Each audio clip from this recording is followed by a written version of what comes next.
Halo, masih bersama saya, Alyam Subara dalam Matematika 1A, MA 1101. Pada video kita kali ini, kita akan membahas mengenai fungsi eksponensial umum dan fungsi logaritma umum. Mari kita saksikan bersama-sama.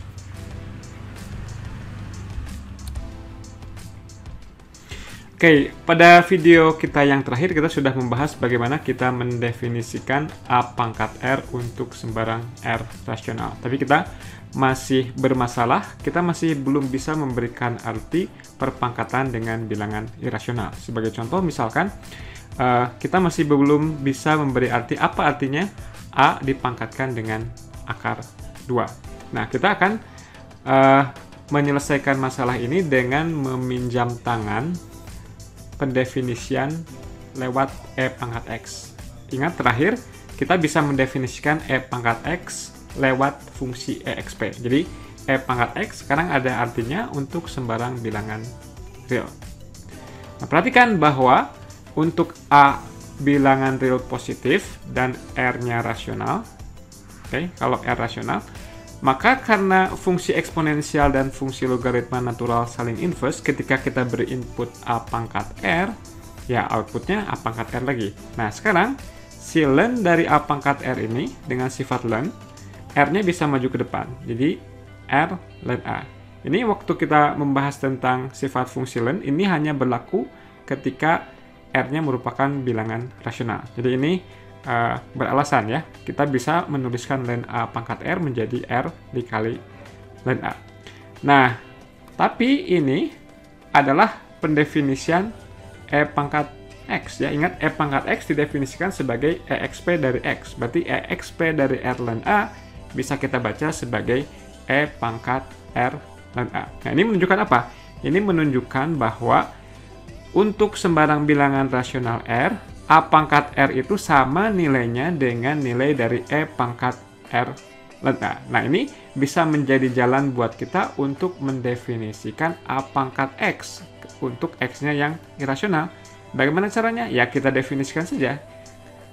Kita definisikan sedemikian sehingga hubungan ini A pangkat R sama dengan E pangkat R len A tidak hanya benar untuk bilangan rasional, tapi juga untuk sembarang bilangan real. Jadi kita definisikan untuk setiap bilangan real X, A pangkat X akan kita artikan sebagai E dipangkatkan dengan X len A. Ya, jadi saya ulangi lagi.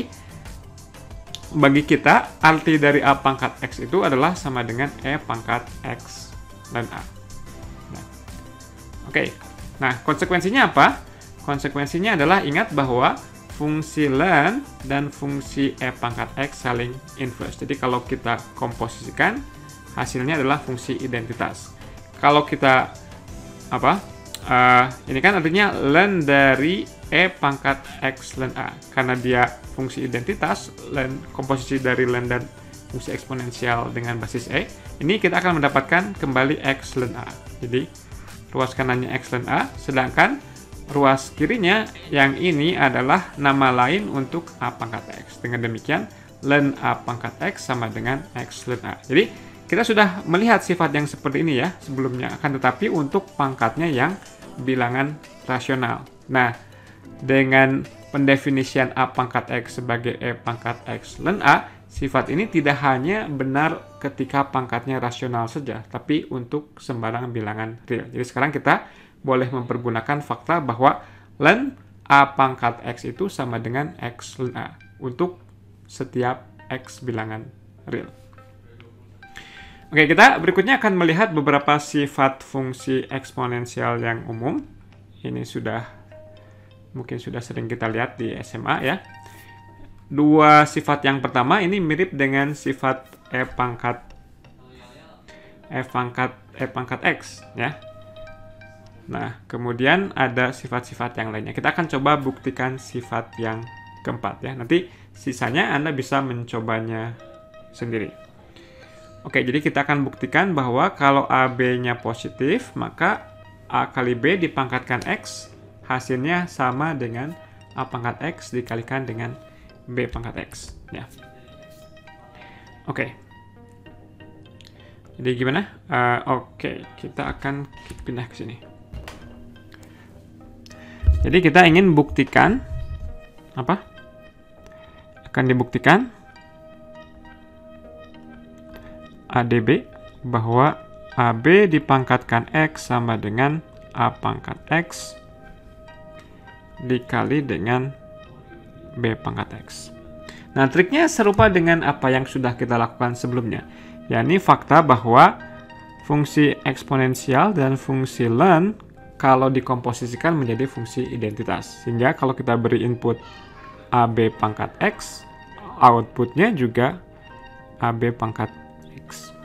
Nah, tapi berikutnya dengan sifat pada slide sebelumnya, ya, kalau kita punya ln sesuatu pangkat sesuatu, si pangkatnya bisa keluar, bisa maju ke depan. Jadi ini sama dengan EXP dari X ln AB. Berikutnya gimana? Berikutnya kita gunakan sifat ln yang bisa mengubah perkalian menjadi penjumlahan. Jadi ini sama dengan EXP dari X dikalikan dengan ln A ditambah ln B. Ya. Oke, kita sederhanakan lagi. Nah, ini kita bisa distribusikan ya. X ln A ditambah X ln B. Tapi X ln A sama dengan ln A pangkat X. Dan X ln B adalah ln B pangkat X. Nah, kemudian ini penjumlahan ini kita tuliskan lagi sebagai perkalian lagi. Jadi hasilnya adalah EXP dari ln A pangkat X kali B pangkat X. Nah, sekarang yang ini adalah komposisi suatu fungsi dengan inverse-nya. Sehingga kita dapatkan fungsi identitas. Karena dia fungsi identitas, ketika kita komposisikan, maka diberi input apapun, outputnya adalah input tersebut. Jadi ini sama dengan A pangkat X dikali B pangkat X.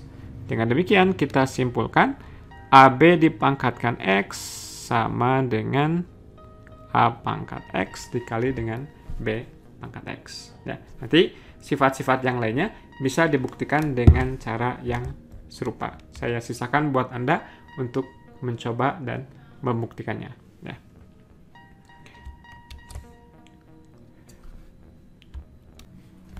Oke, berikutnya kita lanjutkan dengan turunan fungsi eksponen. Ya. Nah, apa turunan dari A pangkat X? Setelah kita ubah A pangkat X-nya sesuai definisi menjadi E pangkat X dan A, maka ini permasalahannya seperti permasalahan menghitung turunan fungsi eksponensial dengan menggunakan aturan rantai. Jadi dengan aturan rantai, turunan dari fungsi ini adalah dirinya sendiri dikalikan dengan turunan fungsi yang ada di dalam. Jadi hasilnya adalah E pangkat X ln A dirinya sendiri dikali turunan dari X ln A. Nah, di sini ln A itu ya konstanta aja, sehingga turunan dari X ln A hanyalah ln A. Jadi turunan dari A pangkat X adalah A pangkat X dikali ln A. Nah, sekarang kalau kedua ruas ini kita bagi dengan ln A, maka kita dapatkan turunan dari A pangkat X per ln A sama dengan A pangkat X. Nah, dengan demikian, apa artinya? Artinya kita akan mendapatkan mendapatkan informasi juga tentang anti turunan dari A pangkat X. Ya, karena barusan ketika A pangkat X per ln A diturunkan hasilnya A pangkat X, berarti anti turunan dari A pangkat X adalah A pangkat X per ln A. Jadi integral tak tentunya adalah A pangkat X per ln A ditambah C. Ya. Oke, berikutnya kita lihat apa yang terjadi dengan turunan fungsi A pangkat X. Kalau A-nya lebih besar dari 1, maka ln ini kan akan jadi positif, sedangkan A pangkat X sudah positif. Jadi, kalau A-nya lebih besar dari 1, turunannya positif, sehingga fungsi A pangkat X monoton naik.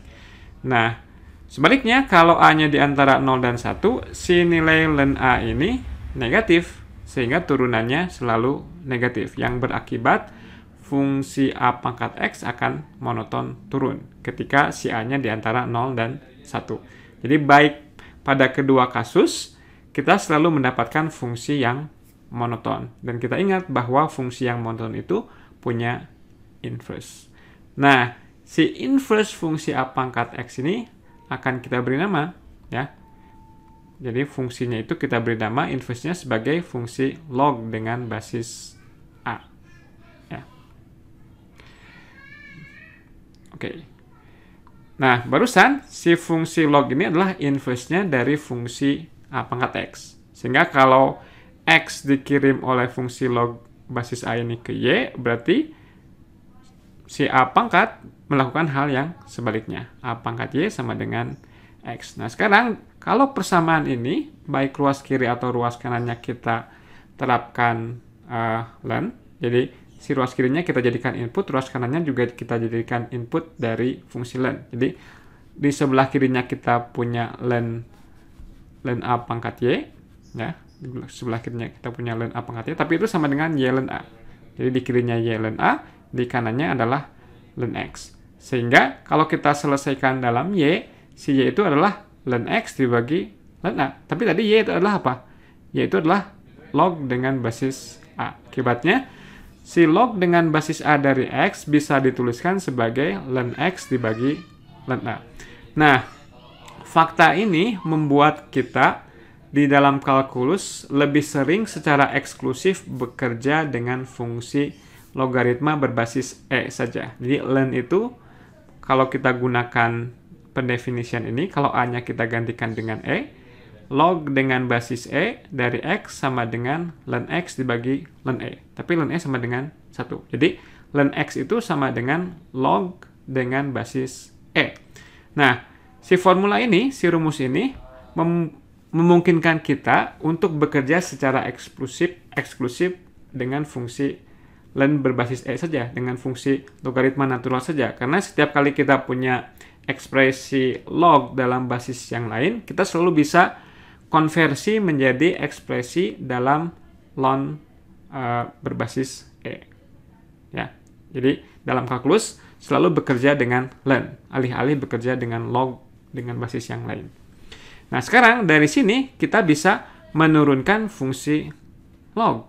Ya, karena kita tahu turunan fungsi len X. Jadi, apa turunannya? Turunan dari log AX, ya kita turunkan aja fungsi atau ekspresi len X per ln A. Seperln A-nya konstanta, sedangkan turunan len X adalah seper X. Jadi, hasilnya adalah seper X dibagi len A, atau 1 per X len A.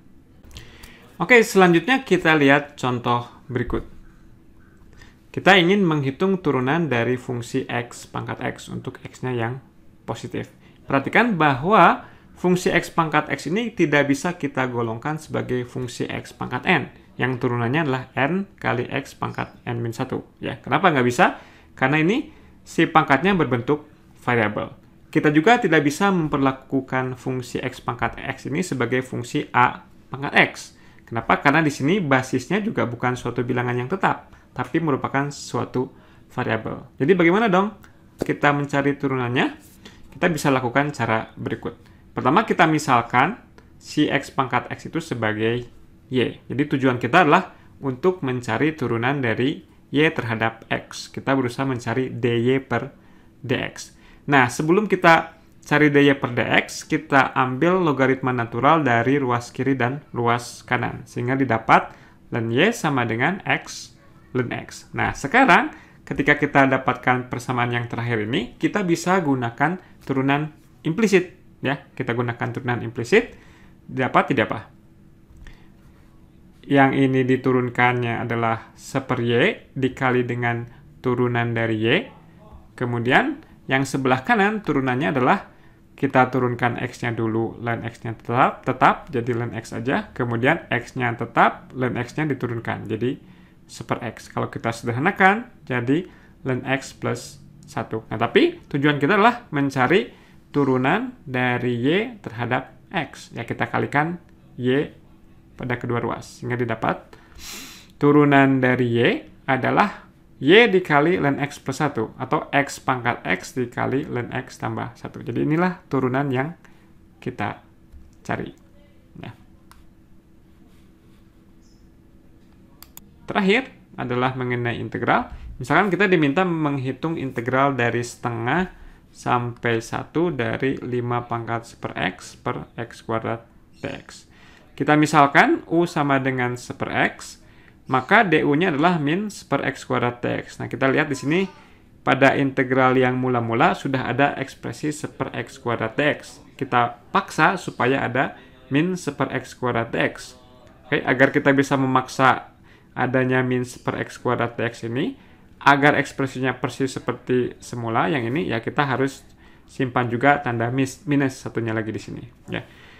Nah, sekarang dengan menggunakan U sama dengan 1/x, si 5 pangkat 1/x jadi 5 pangkat U, kemudian ini sisanya yang ini adalah du. Jadi di sini kita sama saja mengintegralkan minus 5 pangkat U du. Tadi kita sudah belajar apa integral atau anti turunan dari A pangkat X, yakni A pangkat X per ln A. Jadi dalam hal ini, integralnya adalah 5 pangkat U per ln 5. Kemudian minusnya tetap kita tuliskan. Ditambah konstanta. Ubah kembali U-nya ke 1/x. Inilah anti turunan dari 5 pangkat 1/x per x kuadrat. Nah, untuk menghitung integral dengan batas, berikutnya cukup kita inputkan batas atas dan batas bawahnya.